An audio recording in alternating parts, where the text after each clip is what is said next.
Welcome to the last Sunday before the NFL season edition of the PFF Forecast. I'm George. I'm joined by Eric. That means we're going to talk a little college football. We're also going to let you know if you're a new member of the printing press or you just want to remind yourself what it's like during the season. We're going to talk about the upcoming schedule. It's going to be fun. We're going to have a lot of good things to talk about as soon as we get together for the NFL start of the season. So that'll be a good time. We're going to talk about a crazy ending in Formula One, a couple of crazy endings in college football, and then some college football bets because there's still more games to be played here on this Labor Day weekend. Let's rock.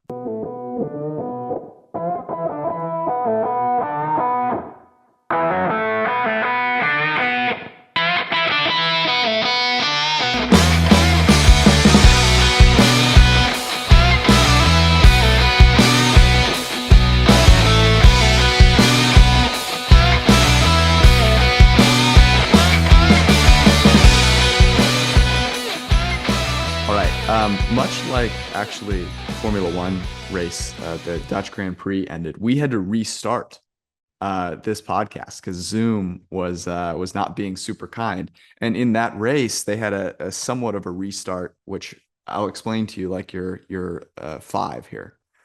What happens is when a car breaks down, they pull out what's called a safety car, and everyone has to slow down. And so they did that because a car just collapsed in the middle of the track. And when they did so, that kind of neutralizes the race. And a guy named Lewis Hamilton, who you may know, was in position really to have a chance to win his first race of the season, going around the track. And in the safety car goes through what's called the pit lane. When they go through the pit lane, the way that it's stacked is Mercedes and Hamilton is in first. His teammate is in second. And then Verstappen is in third. Verstappen is a huge favorite. He was like minus 270, minus 300 to win the race. Much faster car. But Mercedes has this advantage because they have Hamilton first, and then they have Russell, his teammate, in second. So they're kind of blocking, Verstappen off. But as they come through the pit lane, George Russell, the teammate in second, decides that he wants to pit because he wants different tires. Well, when he pits, that takes him out of second. Now Verstappen is right behind Hamilton. So when the race kind of restarts, when the safety car goes back in, Hamilton just gets munched down by Verstappen within like 2 seconds and ends up losing the race. Doesn't even end up finishing on a podium spot.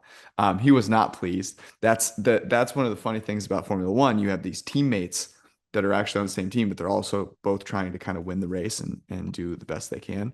As someone that had Lewis Hamilton to podium and lost because of that, I was not pleased. But I've gotten to the point, Eric, where I just laugh at these now because there's so much just chicanery or whatever you want to call it that happens in Formula One, and you just kind of have to love it. Yeah, I was there on Thursday night, right? Like, so just a kind of an update, like we PFF Greenline this week, what was it, 36 bets? We went 19 and 17.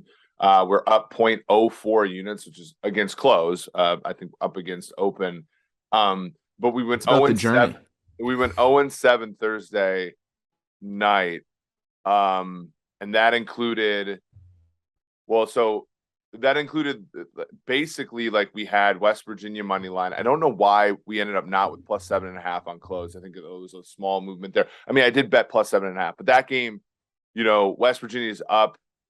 They give up a touchdown. They throw a pick six on the next play. Mm-hmm. And then, so they're down 7. And then they have that throw into the end zone to try to tie the game. And the ball, scrapes the ground. It's incomplete.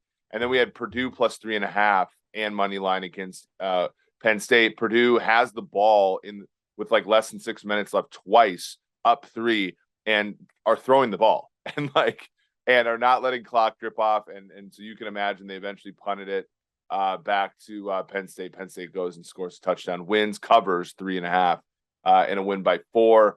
And then I think we went 0 and 3 on unders that day too as well. So it was a grind to get back, but as syndicate members who bet the long shots, printing press members. I'm sorry. It takes a while. I never made the Washington football team mistake, but I did make the printing press mistake, unfortunately, here. But let's take a little gander at some of the really good ones that folks were able to get their hands on this week. They got the Rutgers Scarlet Knights at plus 277 is where that one closed. I made two bets. This weekend, Eric. Okay. We talked about the first one, which some esteemed members of the press rode with us on, which is Old Dominion. I don't know. I can't name a single player on Old Dominion. This is the beauty of math, by the way. Right? This is the beauty of math. We grade every single player and every single play and every single game. And for that reason, I don't need to know their specific names. I can just log on to pff.com and I can see, by the way, did you see? So Ben Brown and I bet Old Dominion first half. And did you see money line? And did you see how Old Dominion won the first half? No, Eric, because you know what? In addition to not knowing a single player on the team, I didn't watch a single play of the game because I was out here in these streets fighting for my life. Okay. So it's 7-3. It's 7-3. Old Dominion is defending a field goal. Snap goes over the holder's head. Dribbles for probably 30 yards, gets kicked another 10 yards. Old Dominion guy lands on the holder so that the ball squirts out even more. Old Dominion picks it up, runs it in for a touchdown. They're up 10-7. Nice. That's college football. The Rutgers Scarlet Knights too. That was another one that was plus 200 or more. We got the Wyoming Cowboys plus 204, which was a really good one to have. We lost Cincinnati. That one wasn't great. We got Ohio at plus 183. We got a couple favorites in Coastal and Oregon State. We lost Utah as a favorite. We didn't get UNT, but then we also got Syracuse, Soren Petros, Syracuse Orange at plus 169. That game went under mercifully as well. Louisville coming out of the gate strong again this season with Malik Cunningham at quarterback. A fun day. I will say I'm a little bit embarrassed right now, George, because now that we have FCS grades, we've had them since the 2020 season, which was actually played in the spring of 2021, and we have last year. I have created as a part of our power rankings a FCS subdivision, and I have been using that to bet to see if they're any good, if the numbers are any good. And pretty good day the last couple of days. I gotta go back and track and see how positive we were on those plays. Which, by the way, George, there's nothing like sweating out a Cal versus UC Davis game. Today, the Florida A&M's play Deion Sanders, Jackson State. I made the game 2. I log on Jackson State's favorite by 4.5. I bet plus 4.5. I tweet that I bet plus 4.5. I log back into my account. It's plus 7.5. So I may be the least sharp FCS person that exists if we take the sample size of 1. That's impressive. That's a 3-point movement through we're gonna start number of 7. We're gonna start talking. We're gonna start guessing the lines on Sunday nights. My favorite part of the NFL season. Hopefully, everyone does that with us. And if I'm ever off, I'm trying to think about the most off. Maybe we should do this at the end of the podcast, looking ahead at the lines. We've obviously no point in guessing the lines at this point. They've been beaten into our heads for the past 6 months. But where we might have been the most off would be interesting, because I don't think I've seen, we've both been off by a couple of points here and there, but through key number, that many points off, that's impressive. At least you're getting the bad shots out early. It's like going to the driving range and getting some of the shanks out of the way. Today is a sneaky underrated sports day, George. You have F1 in the morning, obviously. You have 2 WNBA semifinal games. You have an FCS game between 2 HBCUs, and then you have Florida State LSU tonight. Before we get to some of those college games, a quick reminder: members of the press, okay, the PFF app is live. If you have not downloaded yet, it's live in the US on iOS. So, sorry, we'll get there with Android eventually, and hoping to include Canada and places in Europe as well soon. Go download the app because it is the best place to get everything that PFF has, but in a much, much easier way. We have our new fantasy football experience with draft strategy mode on there. So if you have a draft that's coming up and you generally, as most people don't have time to like figure out all this strategy. You can just log in and you get this customized by pick draft strategy for you. All of our fantasy football advice is in the app as well. You can get to all the great content that's written by our fantasy team. Our betting dashboards for the NFL are on there. So for college, you still have to go on to pff.com. And the betting dashboards for some of the Greenline, evangelists out there, the betting dashboards on the app are a little more slimmed down. And we'll start building in more of the intricacy as we go. So you may be kind of using both to start, but there's going to be some cool new features that are in the app that you won't be able to get online. And that'll include some player props as well, the ability to go bet right from the app into the sportsbook. And of course, all of the great written content that you've come to know and love. So here's the deal. Go download the app. You search PFF in the App Store. Download the app. Give us a 5-star review because printing press, we appreciate you. And what we'll do is we'll read some of the best reviews that are out there. I'm not going to put any sort of constraint on it. Just say this, #printing press in the review. Okay. And I don't care what it is. Could be a joke, could be a take, could be something, just make it funny. And I will go through and we'll read the best ones next week. So 5-star review, whatever it is that you want to write, could be a joke, could be a take, could be a bet, #printing press. We'll read the best ones on here and maybe throw you some gifts as well. You never know. Okay. LSU, FSU. It's in Louisiana. How do you feel about this? Our numbers like FSU. This is the second consecutive plus 3.5. Yeah. Yeah. This is the second consecutive year that they've played one of these standalone games. I can't remember. They were, I think, Sunday night last year against Notre Dame as well. They were plus 7.5 then. They came back from down 18 to cover that. Game went into overtime, I believe. Mackenzie Milton came off the bench for Jordan Travis and was fairly good. Jordan Travis is back. You look at the prop market right now. So you look at DraftKings or a comparable book, and it's Jordan Travis at about 220.5 passing yards.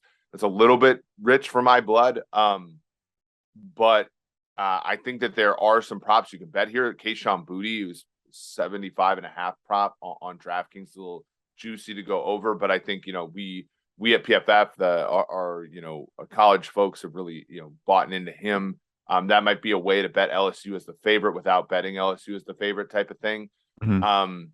I think that this will be, an ugly game. Both teams are sort of breaking in, the LSU area. You got the, you got the new coach from Notre Dame, Brian Kelly, coming in to start that. I don't know how good that is going to be right off the gate, but SEC teams in non-conference play have been really good against the spread early in season. So, it's sort of hard to cross compare. You look at Florida State and you're like, yeah, that's not a great team, but they're like kind of middle of the pack. And you look at LSU, they're like, yeah, that's not a great team. They're kind of middle of the pack, but you have to account for the fact that the SEC teams are much better than ACC teams on average. Yeah, it's interesting. I definitely am wanting to fade the Brian Kelly era in LSU. I mean, how could you not? It's hard to take a look really at the teams because there's so much change there. But I'll say this, and you can find this on PFF.com, by the way, with the PFF Plus subscription. Last year, LSU, their power ranking from an offensive perspective was 128th. Okay. There are 130 teams in the FES. So I don't know if their offense is going to get worse. I don't think it's possible, but I don't know how much better it's going to get.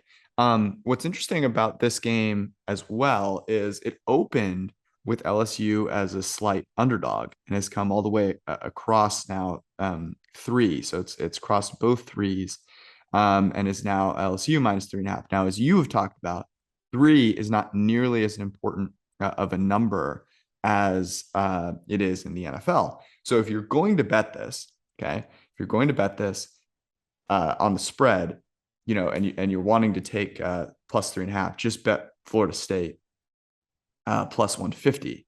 Now, if that's not something you're willing to do because it's a ACC team playing an SEC team in Louisiana, although it's at the Caesars Superdome, right? So that's important. It's not in Death Valley. It's at the Superdome. That's in Louisiana, of course. Then you have an opportunity there just to take the money line. I guess if I were to place a bet here, Eric, and I've been on a little bit of a heater here with Rutgers and Old Dominion. Love that. I don't know that I feel anywhere nearly as strong about Florida State here. Although Florida State also already has a game under their belt, right? And that's also something to consider here. I think if I had to bet, one of these two sides, I'm going to go with Florida State plus 152. But the under is interesting as well because opened 51.5, then went and took a dip below 49, 48.5 a couple of times over the last week. And now it's back up to 51.5. We just talked about LSU having a brutally terrible offense last year. Will it actually be any better with Brian Kelly? And under 51.5 seems like a nice opportunity as well. Yeah, it's really hard to hold on for dear life at unders in the NFL, in college football. Yes. They do win. Like if you bet all of them, they win more than they lose, but they're excruciating to watch, and they are, I think this is sort of weird. I've kind of gone back and forth about this, George. Like I actually want, and again, in a perfect world, you have a model, you bet an edge, and that's how it works. And over, in the last few years with Greenline, that's been good. But I do wonder if there's a little bit of a buy I've noticed in my betting history, especially early in my career, but even now I fall prey to it.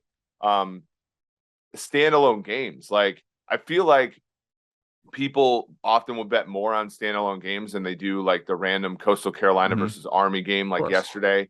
And I obviously think that that's bad, right? Like I think, and so I wonder if you think because like for somebody like you who doesn't watch any college football, it's fine because you're not going to watch a standalone game as much, and you're also not going to watch Utah versus Florida, right? So it's probably not a big deal for you, but for somebody who watches a lot of college football and just on Saturdays you can't keep up with the fire hose, and that's why you're just betting either your limit or your minimums or whatever on those games. That you can obviously, if you get lucky, like Buffalo versus New England last year, you can make it all up on a standalone game. But for the most part, like the standalone game thing, I think it's like my biggest advice would be, and this is hard earned from me, is like don't bet the standalone game just for the sake of it, right? And don't bet more just because it's the only game. You know what I mean? Like I think that's the real hard one. Well, it is, yeah. And so I don't know, for like an under, it's like my mental health. Like I don't really want to watch a game and have under on it. I kind of like tuning in the fourth quarter and holding on for dear life if it has a chance. That's a very fair point. I'll also say this. I mean, you can be a sophisticated bettor and also not have all the time in the world. And, I'm sure we have members of the printing press that are like this. Like, hey, I'm going to watch this game and I want to bet sharply on it. This is where player props are going to be so exciting. And, that's one of the reasons actually to download the app is one of the things that we're really keen on is trying to make player props a more consistent, opportunity for people and it's easy to kind of think about a hypothesis for a team, in a spread or a money line or a total bet, but that's only 6 bets. And the margins there are so small for the bettor, right? It's something that the sportsbook has a huge advantage on there. And if you can start identifying player props, you could bet 5-6 player props in one game and you really kind of spread your risk out a little bit, right, Eric? So if you're sitting there and you're going, I'm going to bet one game, I'd much rather do it across player props than I would, spread money line or total. Now it's a little harder to kind of like figure out your rooting interest there, but I think it's an interesting and noteworthy point that you make because you still want to you still like, if I'm going to watch a game, I'm still going to bet on it. Right. Well, I think that's the hard part is like, I would say so I would say my advice would be for standalone games.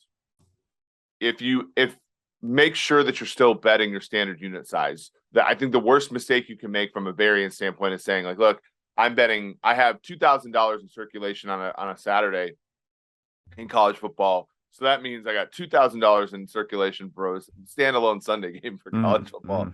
Like that obviously is bad, but and yeah, like you said, player props. Now, I'm gonna give the printing press a little bit of some help here. Like I just did this on my own because I've started to notice on DraftKings, depending upon the state, they are offering interception, yes, no props on college football. Ben Brown wrote about it in an article on Friday night. We legit lost one in the fourth quarter in the Illinois game, but yeah, like turnover worthy plays in college football, that conversion to interceptions and that kind of modeling, like the market isn't pricing that in yet, right? So I think we went 4-1 on those so far, and for me, it's just a limitation of geography. Like I can't just drive into Indiana every single day just to place a few $100 player props on interceptions. But if you're in a legal state, like go get yourself a PFF Plus subscription, go get yourself the data.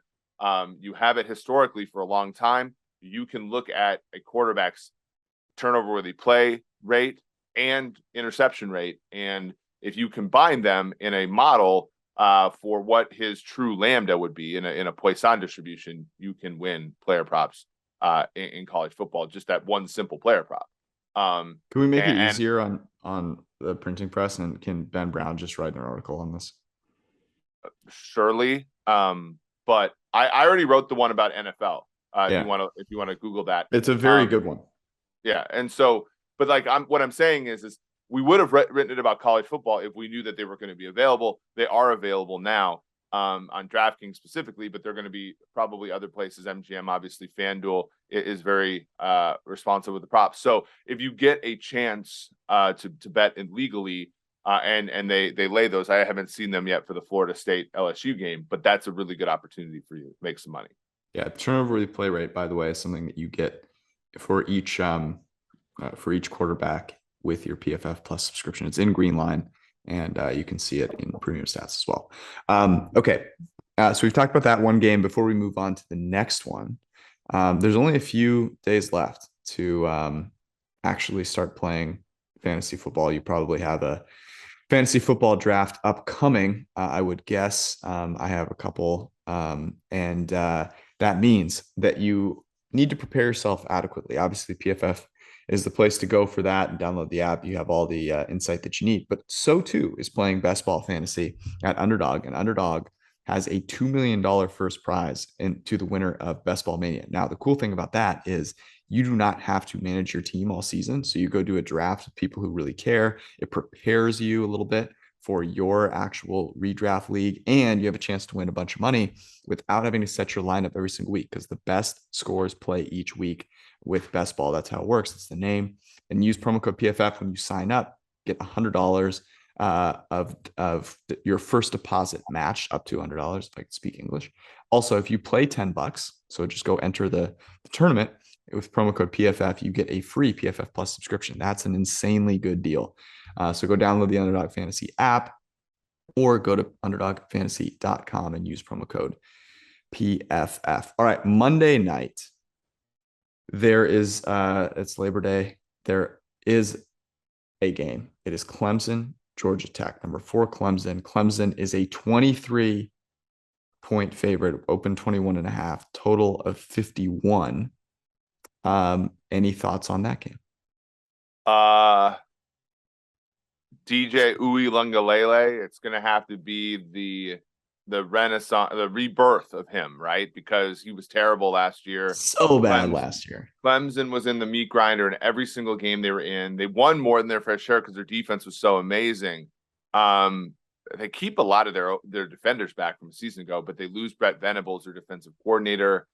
Georgia Tech is plucky, but I don't think I could lay it with Clemson here. I just don't think that they have the offensive firepower to reliably lay multiple scores. Even if DJ becomes the player like that he looked like against Notre Dame in 2020. Under 51 looks like a value. Again, it's a standalone game. It's gonna kill you to bet that under, but Clemson last season was very much Clemson was a very much need overtime to get over game, type team. And they're it's not like they have a ton of talent offensively. I think that was the biggest problem last year, is at the wide receiver position they were so bad, and an offensive line was not great either. And then you throw into that a quarterback who's not that accurate. It can be trouble. So right now, I think if it got to 24, I think you have to take Georgia Tech. 24 and a half would be probably also a thing. 23 and a half, that to me is like maybe a little bit shy, but yeah, to me, I think that this is it sucks that Clemson's the number 4 team in the country, but it really does like sort of show you that how weird it is, top heavy, Georgia, Alabama, Ohio State, maybe, and then it's a bunch of this kind of projection here. Yeah, I was on the DJ train last year. I'm not on the DJ train anymore. I'm smart enough to have backed off that. Maybe he figures it out. But you look at their offense and you're right. They don't really have any studs on that offense, at least that have played, before. And their PFF grading, they don't have a guy with a 70 plus PFF grade at wide receiver. So 24, I don't know, maybe they just run over Georgia Tech, but feels like a bit rich if it does get out to that point.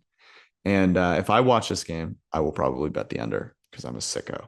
But that's just me. This game it's unfortunate that we have one game on Monday and it's a 24-point spread. Like, I just feel like that's not fair. That's not how it should be. They should do a better job. Well, but the problem is if 2 college football teams are equally yoked, like for example, UNC versus App State yesterday, they both probably suck in some way, right? And like, the whole UNC stopping a 2-point conversion and then returning the onside kickback for a touchdown and getting it to 8 and then giving up a touchdown to App State and having to hold on for dear life to not go to overtime. Like, I don't know. Like, I feel like close games in college football almost tilt me because the coaches have clearly only thought about these things like once before. And the announcers, oh my God.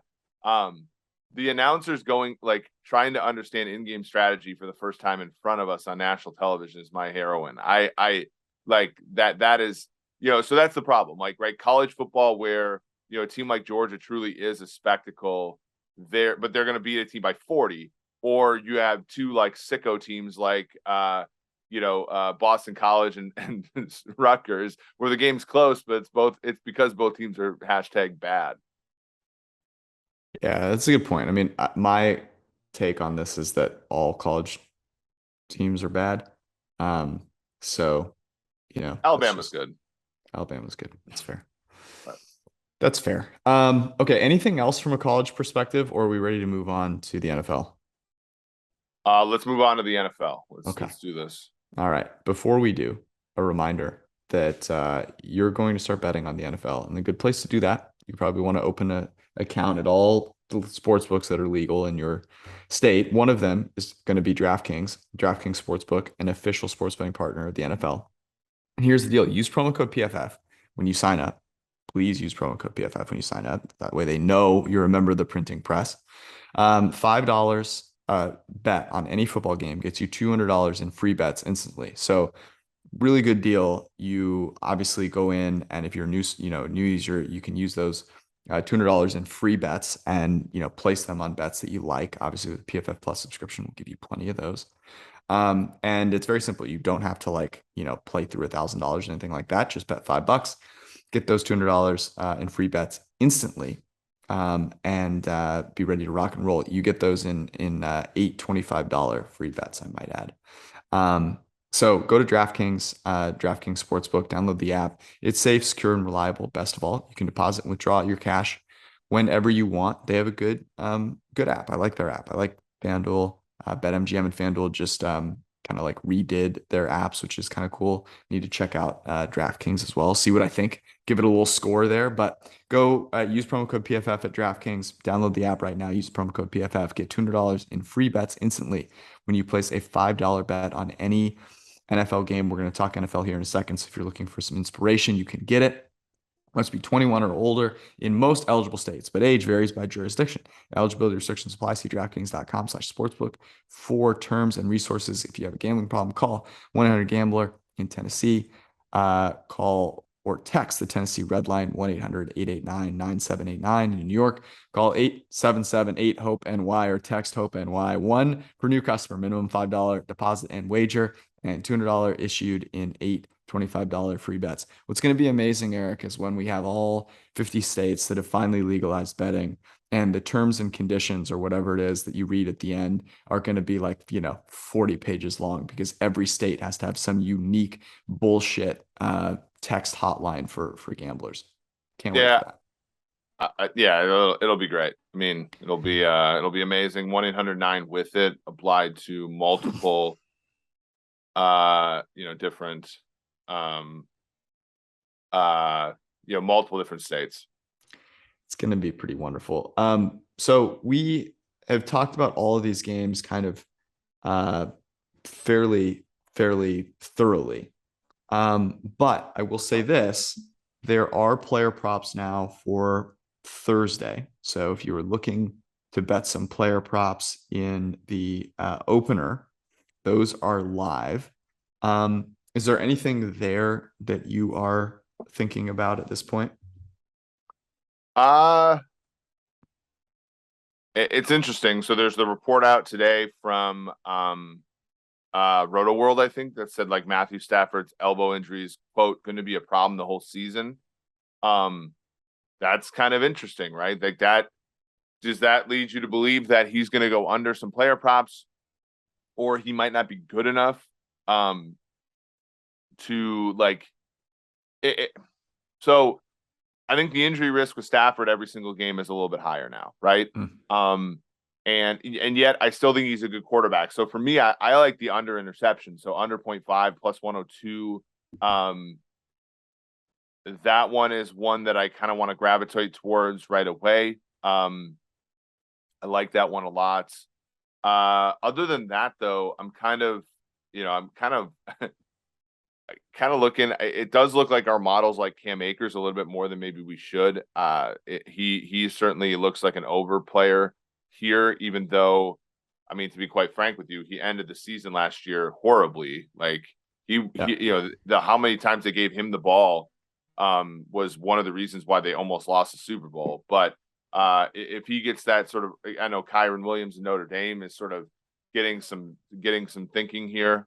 So we'll see how that ends up going. But yeah, like that one, I think Stafford prop unders is probably, where you have to look, for if this team is trying to long-term compete, they might have to lay off of him more in some games than they think that they should. No Tre'Davious White, Kahir Elam is a corner that's a rookie starting. Maybe that's the way to bet Stafford. You have the injury risk, obviously, which is not good for him, but it's good for the under bet.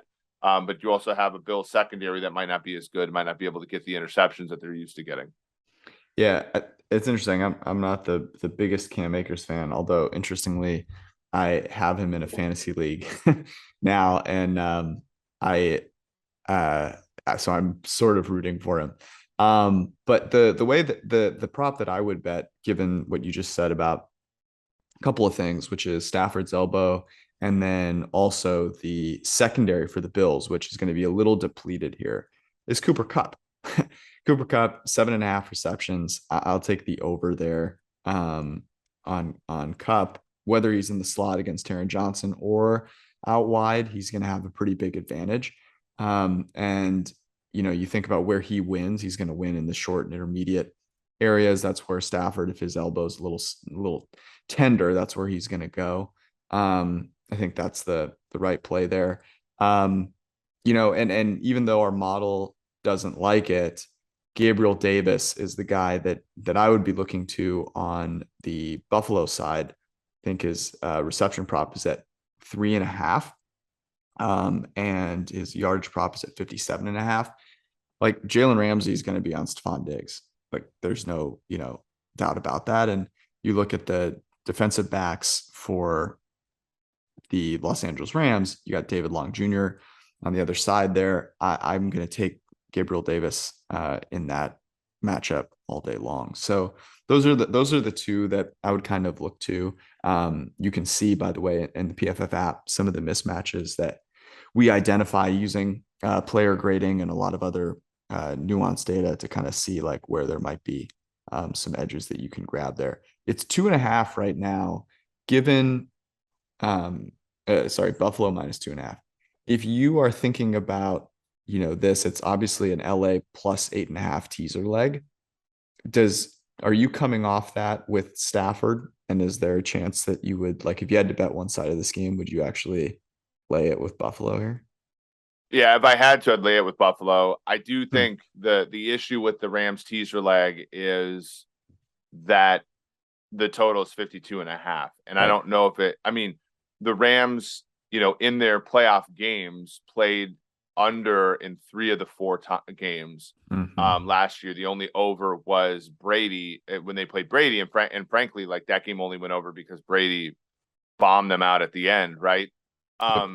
So I think that the Rams being this sort of over team is maybe a little, like, the fact that this total has moved 53 and back to 52. I think that's almost entirely predicated on a cold weather team in Buffalo playing, having a really good offense and playing a Rams team that might have lost some defenders in Von Miller and so on and so forth. So like, you could make the handicap, like, look, if you like the Rams a little bit, and you don't want to take plus 2.5 because points 1 and 2 are not worth that much, especially with a total of 52.5, then maybe, and you lean under. Again, these are not consistent. Like, that's the hard part. Like, if you like the Rams, just take them on the money line because the points are not worth as much, and yet you're getting plus price there. You could wait for 3. I don't think it's going to get to 3. And if you think the game's going to have high variance, I don't know how you don't, go towards Buffalo here. Yeah, that's really interesting because, as I think about this game, and a lot of, like, 87% of the cash on Buffalo. There's a part of me that wonders if Buffalo, because Buffalo's coming into the season as Super Bowl favorites, there's so much juice behind them. The Rams just won a Super Bowl. Theoretically, the Rams should have this amazing crowd. Like, they should be rocking. They should be loving the Rams. I wouldn't be surprised if there are a lot of Buffalo Bills fans at this game. I really would not. And so, for that reason, like, the way that the Bills are coming into this game, I'm a little nervous. Just a little nervous if I were betting the Rams here, because of the kind of, I don't know, the feeling that the Bills are a house, and they actually traded Von Miller. Essentially, he's on the other side of the ledger now, and going against a guy in John Noteboom. People are going to laugh. Noteboom. Joseph Noteboom. That's right. I thought I was correct there. Who played really, really well in Whitworth's absence, but, like, that was one small sample size there. So, anyways, that is going to do it for us in terms of talking about the NFL for now. But here's how it's going to work. We are going to be back with you guys on Thursday. We're going to do a live show on Thursday to preview this game, talk about player props, and do our lock of the week, do the normal thing for the upcoming week. And then, of course, on Sunday nights after Sunday Night Football, we will guess the lines. We encourage all members of the printing press to come join us, guess the lines with us. It's going to be a hell of a football season. So hopefully everyone comes and spends some time. Love you. Talk to you soon. Peace.